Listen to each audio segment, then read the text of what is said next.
I represent the USS Liberty Veterans Association, the LVA. I am the LVA's current president. Our mission statement states that we strive to have the truth told to the American public about the Israeli attack. That is, the attack was brutally deliberate. Personally, I've been to over 45 countries in my life travels, and it does not get any better than the United States for a system of government. Ergo, my love for country and the Liberty incident has opened my eyes. Our Creator gave our founding fathers the grace to create the most humane form of governing and is threatened from within. I have taken an oath to defend the Constitution of the United States, and no one has told me to stand down. It is vitally important that our tripartite form of government remains intact, providing checks and balances. My focus is not only with the Johnson administration and the military, but Congress now, during, and present. I'm not critical towards the American public, as they have been deceived by our government, Israel, and the media, which is influenced and controlled by Israeli supporters. To wit, the laws have been broken or thwarted to maintain our relationship with Israel, and I'll provide you with details as I know them. It is my contention that by investigating the Liberty story, a very sinister historical blight becomes defined. I pray America has the guts to look inwardly and take the right steps to correct not only the Liberty injustices, but also become acutely aware of Israelis' actions, past, present, and future, against humanity in Palestine. Did you notice that Paul Pillar, Michael Schreier, and Ray McGovern are all former CIA employees? Well, I spent almost 29 years working with them also. I went from being a Navy spook to becoming a CIA staff officer working for the Office of Communications. Why do you think there are so many former CIA employees so concerned about the Middle East? Why are we so passionate about what happens in Palestine? I believe it has something to do with love of country. We care. It's part of our culture. As my British friends would say, we bloody well care. Speaking for myself, but I think they feel the same, I sense the calamity that is possible if we continue down our current course. What is the price for caring? Bigotry. I have written a book of some, and some of what I think I will talk about you will find documented. It is appalling the length Israel's supporters will go to ensure that you are silenced and harassed. However, the USS Liberty story is very important, and it must be told truthfully and accurately. If you would like a copy, please see me. Before I get into the nitty-gritty about the attack, I need to mention the Moore Commission, which completed its task on October 22, 2003. The commission was made up of Admiral Thomas Moore, U.S. Navy deceased, who was the former chairman of the Joint Chiefs of Staff and Chief of Naval Operations, General Raymond G. Geis, Marine Corps deceased, Medal of Honor recipient, and former Assistant Commandant of the Marine Corps, Rear Admiral Merlin Starring, U.S. Navy deceased, former Judge Advocate of the Navy from 73 to 75, and Ambassador James Atkins, deceased, former U.S. Ambassador to Saudi Arabia. The mission: findings of the Independent Commission of Inquiry into the Israeli attack on the USS Liberty, the recall of military rescue support aircraft while the ship was under attack, and the subsequent cover-up of the United States government. The Moore Commission is the benchmark identifying the Israeli injustices that our government will not address. I am a Liberty survivor. What does that mean, and how does that work into the reassessment of our relationship with Israel? I survived the 2-hour Israeli attack on the U.S. Naval Intelligence ship USS Liberty AGTR-5. On June 8, 1967, during the Arab-Israeli Six-Day War, Israel tried to sink the ship, attempting to murder the crew of 294 Americans. They launched 5 torpedoes, but our captain, William McGonigal, assertively dodged 4 of them. However, the 5th hit us on our starboard side, just forward of the midships, killing 25 of the 34 Americans. We did not sink, but 2/3 of the crew were incapacitated. There were wounded and dying sailors all over the ship. It was literally a bloodbath. It is miraculously we didn't sink, and I'll say more about that later. A little after 2 p.m., 3 Israeli unmarked fighter jets began strafing the ship with 20-millimeter cannon and rockets, killing the young sailors manning the 50-caliber machine guns. The radioman immediately tried to call for help, discovered all U.S. selected frequencies were jammed. The Israelis knew the frequencies we were attempting to use. Nevertheless, the radioman finally got through to the Sixth Fleet. No help was forthcoming that day, as the Sixth Fleet had White House orders not to launch aircraft to come to our aid. Next came two fighter bombers that dropped napalm canisters on each side of the ship. Even though they were being shot at, the Liberty crew eventually put out the fires. After a brief lull, 3 torpedo boats arrived, strafing the ship with their 40mm cannon and 50mm machine guns. Then they proceeded to drop their torpedoes in the water. One finally did find its mark. Our skipper passed a command to prepare to abandon ship. 3 inflatable life rafts that remained seaworthy were dropped over the side and were machine gunned by the motor torpedo boats. Our life vests were now our only hope for survival, and the more seriously wounded would never survive. However, the engine room was able to bring the boilers back to life, and the Liberty had power. In addition, damage control indicated that the ship stopped taking on water, and the ship came to a 9-degree list to starboard. So our captain wisely decided not to abandon ship. About that time, Israeli helicopters hovered near the ship, and repel boarders were ordered. However, for whatever reason, their attack was called off and all hostilities ceased. I personally risked going topside to ascertain what was happening and saw 2 Israeli helicopters carrying armed Marines. The USS Liberty is currently the most decorated U.S. Navy ship for a single engagement. There were 208 Purple Hearts given alone. The military does not award Purple Hearts, Medal of Honor, Navy Crosses, Silver or Bronze Stars for mere accidents.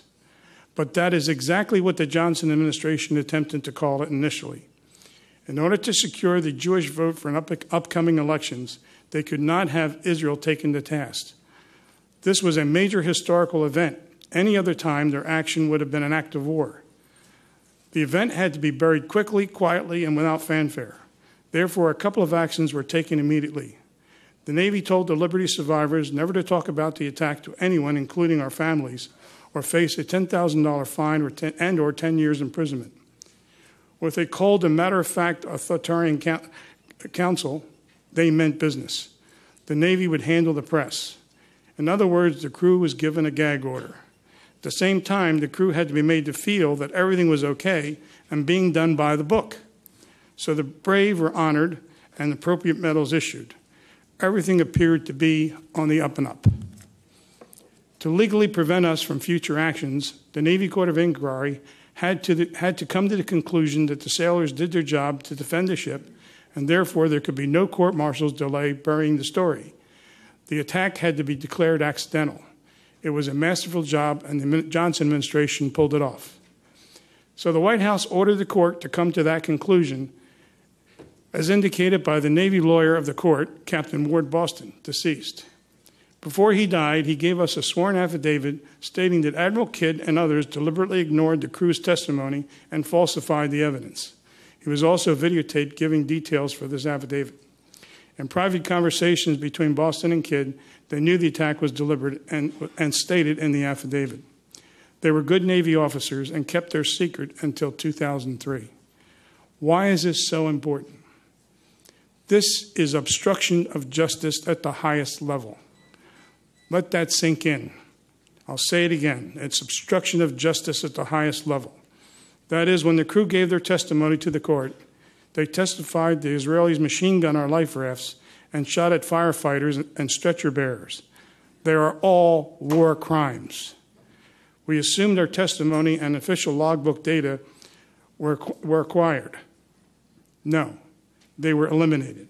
Whatever happened to the Uniform Code of Military Justice that all American military were sworn to observe? Now let's fast forward to June 2005.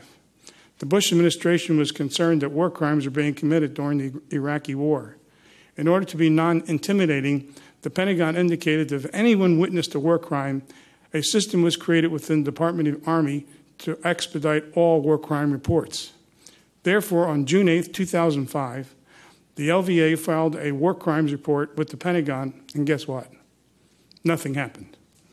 We were devastated and appalled as we did everything by the book. We were informed that the 67 Navy Court of Inquiry had already investigated the incident and no action was required. If you write your congressman today, you'll get the same answer. In other words, the 67 Navy Court of Inquiry forms the official basis to explain the attack. The Liberty crew had been slam dunked. Why would the White House do this to the crew? On one hand, exemplified themselves militarily, but on the other hand, had to be contained and diminished. Israel. For example, our skipper, Captain William McGonigal, was awarded the Medal of Honor, not by President Johnson at the White House, which is the custom, but at a low-level ceremony at the Washington Navy Yard by the Secretary of the Navy. No press was invited. Are you starting to get the picture? We now know the order came from Mayush Dayan. We have declassified CIA cable exposing his order. One of the generals in the room that morning explained, "This is pure murder." But they went ahead as the order came from the defense minister until an IDF Navy admiral later gave the order to stop the attack as the ship refused to sink. You see, their war plans included taking Syrian territory, the Golan Heights. By June 8th, the IDF had taken out the air forces of Jordan, Egypt, and Syria, captured the West Bank, East Jerusalem, Gaza, and the Sinai, but not the Golan Heights. In the meantime, the Soviets were going crazy as Egypt and Syria were their client states and Israel was kicking their behinds. The Soviet Prime Minister Brezhnev indicated to Johnson that they were ready to enter the war with paratroopers at the ready, and worse if Israel did not stop acquiring their client's land. So Johnson passed that concern back to Israel, insisting that they come to the peace table, ending hostilities. We certainly did not want the Soviets involved. However, Dayan was not finished yet, and the Liberty could be intercepting Israeli military communications, moving troops out of the Sinai to the Syrian border. Secrecy was essential, and he was concerned our intelligence would be shared with our allies friendly to Egypt, and therefore, if found out, Egypt could counterattack and take back the Sinai. In the eyes of the Liberty, in his eyes, the Liberty had to be taken out in order to take the Golan Heights.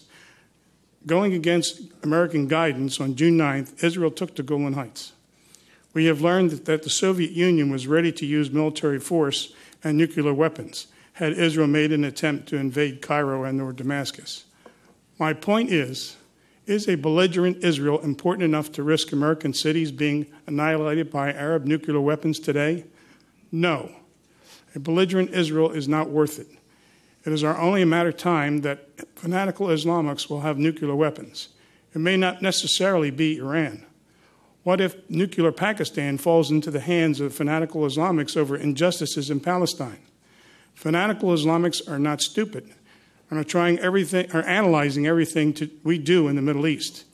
In order for Americans to be united when it is absolutely necessary to defend the defense of this wonderful country of ours, we better behave in an upright and honest manner. Protecting a belligerent Israel and its apartheid is not a just ideal. Why can't Congress understand Israel does not want peace in Palestine? Isn't it obvious? Okay, then, and who is responsible for the dangerous track we are currently traveling? In my opinion, Congress, the mouthpiece of the American public. With that said, our Constitution, thank you. With that said, our Constitution states in Article 1, Section 8, that Congress shall investigate all American Navy ships attacked on high seas during peacetime. When the Constitution was written, piracy was a concern. History indicates they have done so for every incident except one, the USS Liberty. Liberty crew, as well as the Liberty supporters, have written and had one-to-one conversation with congressmen about providing justice, not only to the crew, but more importantly, the 34 who were killed in action. For almost 47 years, their response has been empty and dismal. It is clear realization how important the Liberty story is to our nation, especially since Israel does not want peace. There are 34 Liberty souls who are screaming for justice, not only for them, but also the American public who are being duped today. For their sake, please become aware that most congressmen are reluctant to do anything negative against Israel or have a firm belief that Israel comes first. Americans must take Congress back to objectively do the right thing all the time for America and humanity. I'm not going to tell you about the 10 years of research that have gone into my trying to answer one single hard question, which is is Israel and its U.S. lobby above the law in the United States? I've spent 10 years trying to answer that question. I'm just going to share with you a few case studies very quickly. We got off to on the wrong foot back in the 1940s. If you look closely enough, you can see ongoing damage from that poor launch, in which the United States was visited by the government in waiting, the Jewish agency led by David Ben-Gurion, and rather than do anything else, they set up a vast illegal smuggling network through an archipelago of nonprofit organizations that were there specifically to steal World War II surplus and channel it to Jewish fighters in Palestine. Some of the material was bought for cents on the dollar. Some of the material was stolen outright from the U.S. Marines in Hawaii, as was the case of Nathan Liff and 50 caliber machine guns. Materials and manpower for Palestine stole the entire list from the U.S. chaplain so that they could recruit more effectively in sending veterans of World War II to fight in Palestine. The Sonnenborn Institute, which was organized by a former Zionist Organization of America chair, was very effective in channeling via second and third countries all sorts of tank ammunition, aircraft, explosives, and was able to get it for pennies on the dollar, completely in violation of the Arms Export Control Act and all sorts of laws, including the Neutrality Act. They cared little about Americans shipping material inside of boilers, inside of mismarked boxes, dropping onto piers in New York. They didn't care about that because they had a higher purpose. That purpose was to win a state, and they were successful. If we look at some of the activities inside the Justice Department to cover up all of this, what you see is a very effective counterforce. Whenever the FBI was getting close, and there's a 7,000-page file in the National Archives with surveillance photographs of B-17s and materials and guns moving through the U.S. logistics system, what you would find is in the Justice Department's own files, lobbyists such as Abraham Feinberg, the uber lobbyist, cash bundling king, would assemble a war chest and mobilize people to quash prosecutions. They had 100 people they were going to arrest and prosecute on the West Coast alone. Never happened. There were only a handful of people who actually suffered any felony convictions, relatively low-level people. The big fish of the Jewish agency, Nahum Bernstein, writing the checks from New York, never indicted. And this was because there was a vast amount of influence over the president, a vast amount of access to the Justice Department Attorney General. And so the basic advice and consent rights of Americans were fundamentally undermined. They had no choice. They had no say in what was happening to this military equipment. That had been decided for them, and the necessary prosecutions didn't happen. Hank Greenspun, he has a balcony on Pennsylvania Avenue named after him at the museum, became rich smuggling weapons to Palestine. He offered $25,000 to many people in Washington to quash those prosecutions, only got a felony. Well, some of these people graduated.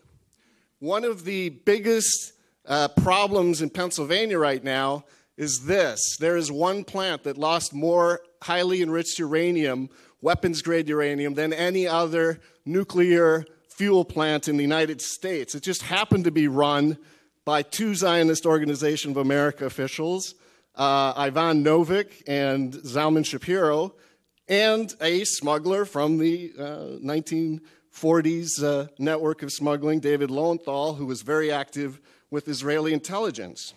So what happened to NUMEC? It was constantly inviting in the top spies from Israel to visit the plant. In particular, Raphael Eitan, who would later run Jonathan Pollard, and a number of other extremely effective covert operations people. There were eyewitness accounts of Zalman Shapiro and other people sealing weapons-grade uranium into irradiators for shipment to Palestine on an accelerated, to Israel on an accelerated basis. And the amount of material unaccounted for today is 339 kilograms. They lost 2% of the entire throughput when Shapiro and the ZOA crew were in charge. It only went back down after they were forced out of ownership. What happened in the LBJ, Nixon, and subsequent administration? The record shows they were fearful of the political consequences of going after these people. They tried to move them around. They tried to assuage their concerns. But there are others who are more forthright. The CIA chief of the Tel Aviv station said, NUMEC was an Israeli operation from the beginning, and that is exactly what the record shows. Unfortunately for the people who have to live in the environs of a defunct weapons smuggling plant, they're facing a $500 million U.S. Army Corps of Engineer cleanup, and their water and township is completely polluted. There were a few questions about the connections between Israel lobbying groups and foreign principals. Abraham Feinberg was also extremely effective providing seed funding to AIPAC, writing various checks. He also was the head of the organization that was, according to Abner Cohen, the prime organization for putting together fundraising for Israel's nuclear weapons research, the Weizmann Institute. He would also give money to AIPAC, which would write helpful articles such as Israel could never become a nuclear power, running a counter-propaganda ring whenever the U.S. was looking too closely. Now, there was a good question this morning about the 1938 Foreign Agents Registration Act. Why are Israel lobbying organizations, which are closely coordinating with foreign principals and in some cases receiving money, able not to be as transparent as other organizations that are lobbying for a foreign principal? Simple fact of the matter is, when ordered to register, they don't. They fight it. When forced to register, they undergo a transformation into something else and continue their operations. And there's no better case of that than the case that led to the creation of AIPAC. But first, the Zionist organization was ordered 7 times to register because it was a subsidiary of the World Zionist Organization. But they, according to Justice Department documents by underlings, got to the AG who said, I'm not going to enforce the law. You don't have to register. You don't have to be transparent in your communications.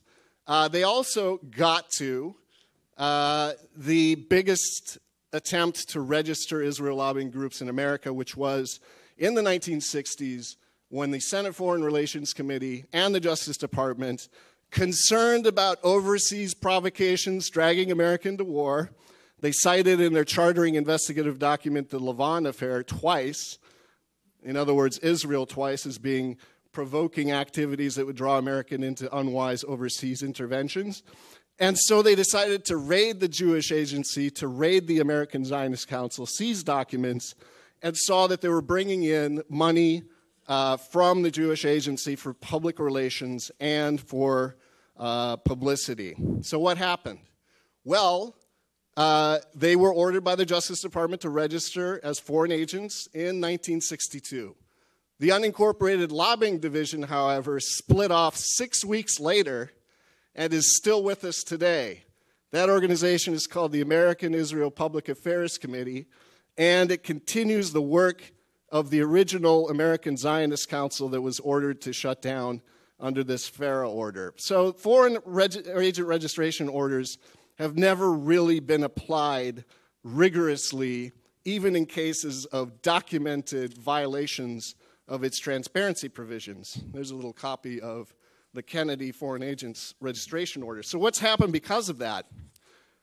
Here's a snapshot of our worst free trade agreement ever signed, in which exports are half of what imports are. This is the U.S.-Israel Free Trade Agreement. It was lobbied against by 70 organizations in the mid-1980s, including Monsanto, Sunkist, AFL-CIO. They didn't want to lower U.S. trade barriers to Israel. On the other side was AIPAC and a group of small organizations. They stole the trade secrets of their opposition, which had been given to the International Trade Commission, and used it against them in public relations and lobbying, and got a heck of a deal for being able to, once again, thwart American interests and get it their own way. It's resulted in a chronic $10 billion per year deficit.